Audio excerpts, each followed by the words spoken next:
Here we go. Today's topic is champs are not born, they are made. And what do I mean by that? It's a subject that I've been touching on a little bit, and I really want to retouch on it and go deeper inside of it, because I feel it's so important for so many of us. And there is, like, I want to really dig into the mentality, I say, behind champ, like why I keep pushing it, why I keep saying it. But before I get into that, let's just jump right into it. I read a book this week, or actually listened to it, called Bounce by the author is Matthew Syed, S-Y-E-D, Syed maybe. And the whole book is just based on this theory, or this concept of that you're not born with a talent. We like to say that it's very romanticized, that, like, for example, Maradona or any dancer that we see that are young and talented, is like, wow, he's born with such an amazing talent. But is he really born with it? Or is it just the fact that he's been training from a very young age, so he's been exposed to dance or his craft longer than you have? All right? And I'm also gonna give some tips on how to close the gap between a natural talent and where we are. I started dancing when I was 17, for example, so I started quite late, considering where some of my good friends are, right? So when it comes to training and talent, training and consistency is really what trumps talent every time. Every time. And no matter how talented a person might be, or whatever the case may be, if you are consistent and you are training, this is what you learn when you go through rehab. And unfortunately I had to go through rehab twice with the same injury. And what happens is that you start over from the beginning. So the first few weeks of my rehab, I'm just doing this, but with my feet or with my leg, just tensing, relaxing, just tensing and relaxing, to send new nerve signals to my muscles and really stimulate them again and over and again and again and again. And they say that there is it's called the 10,000 hours, that to master something or to become elite level at something, you need to practice that thing or that craft for 10,000 hours. And I truly believe that there is ways around it. I truly believe there is ways around it, and there is ways to really hack your way to success. And I don't believe in talent. Like, I do not believe in no such thing called talent. Like, if you look at, for example, like I said before, if you look at Maradona or Messi, that were just fantastic players in very, very young age, it's also important to remember that they were playing since they were children. Way younger than you started playing, probably. And if they were exposed to that early, they had got more hours in their backpack than you got. And if you look at, for example, let's take a dancing example. Let's take Luis from Luis and Andrea. Fantastic dancer. One of my favorite dancers in the planet. Him and his brothers are crazy. And they are the first one I think about when it's like, wow, such a natural talent. But then it's important to remember that their mother owns a dance school. So they are consequently being exposed to dance in very, very young ages, right? So, and that counts. Those hours count to those 10,000 hours. And if you look at, for example, at the Canadian Hockey League, the majority of the people playing in the league are born in January and February. So the majority of the professional hockey players in Canada are born in the first 2 months of the year. That is no coincidence.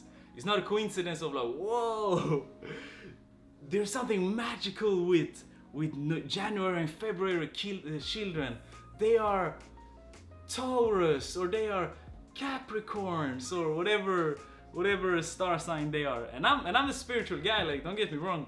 But what I do also know is that I know that if you're born in January and February and you are competing against kids that are born in December, that means you got 11 to 10 months or 10 to 12 months of practice. And that practice matters when you're a kid. And what happens after is that you get to play with the bigger kids. And what that means is that you are playing more matches as a kid. So you get exposed to this. You get better competition. You are considered a talent, which means that your trainers are gonna start looking for you. You're gonna get better trainers. You're gonna get so much more, being more exposed to it at a higher level. And this is the same reason that why me and David, we were in Kenya when we were 17, and we were to one of those cities that were where all the Olympic teams from Kenya is running. They're great in long distance running, right?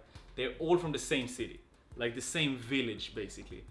And it's that. It's not that they are born. It's not like they are born there and they have better altitude. I mean, it's better. It's very romanticized, I would say. Like, it sounds very beautiful. Like, whoa, they are born with this skill.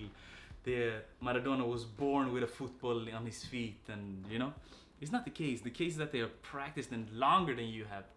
And I'd say it's a mind game. It's such a mind game. If you look at, I have another example. For example, at 1954, a man called Robert Banister broke the 4-minute mile. Scientists said before that it was impossible for mankind to run a mile in under 4 minutes. A mile is 1.6 or 1.8 kilometers. And it was science. It was like, this is established. No, we can't do it. It's impossible. Nobody is ever going to be able to do it. We are not made for running that fast. 1954, Robert Banister broke it.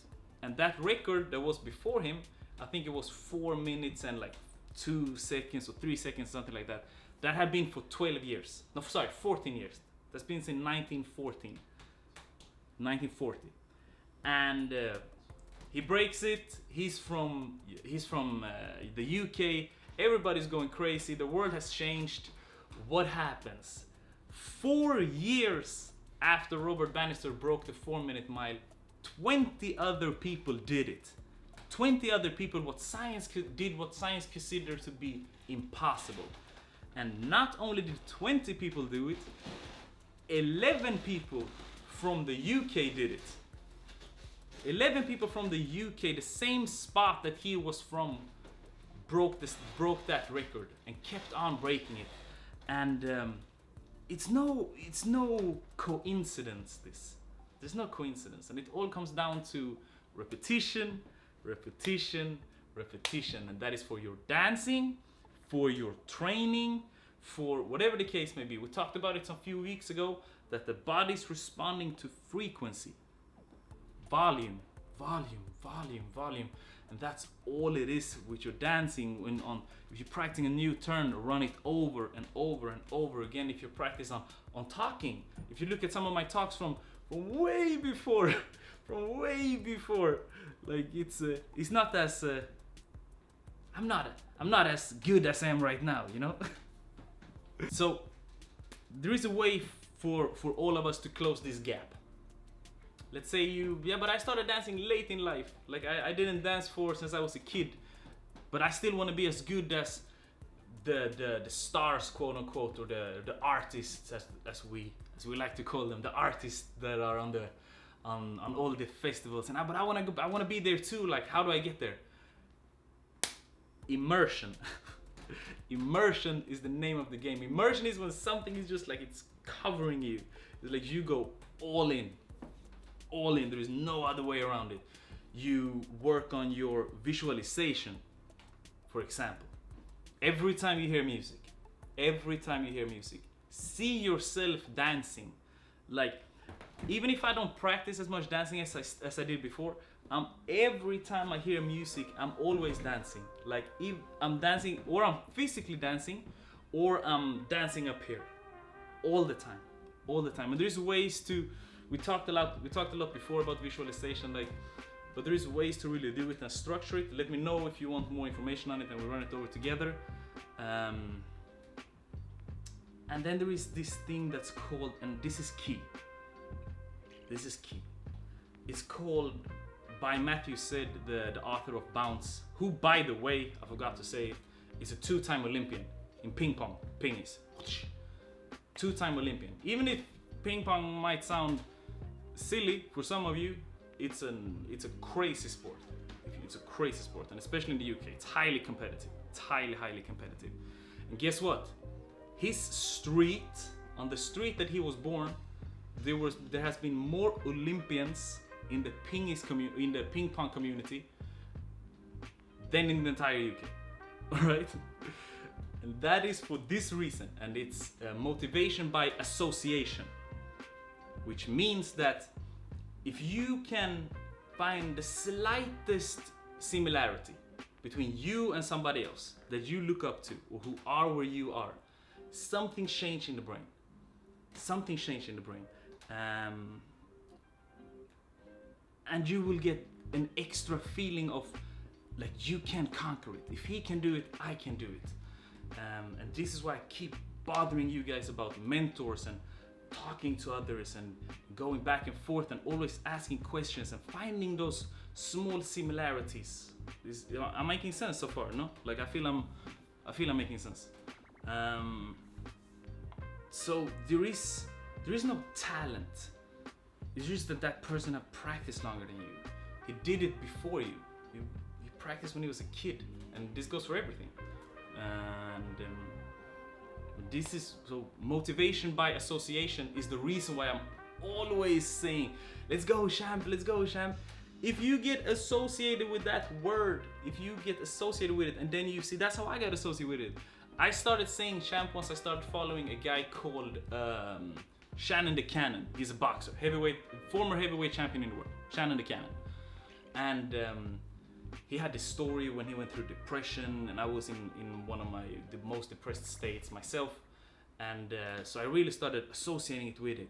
So I'm like, yeah, but, and he said that he used that "let's go champ" as his turbo phrase.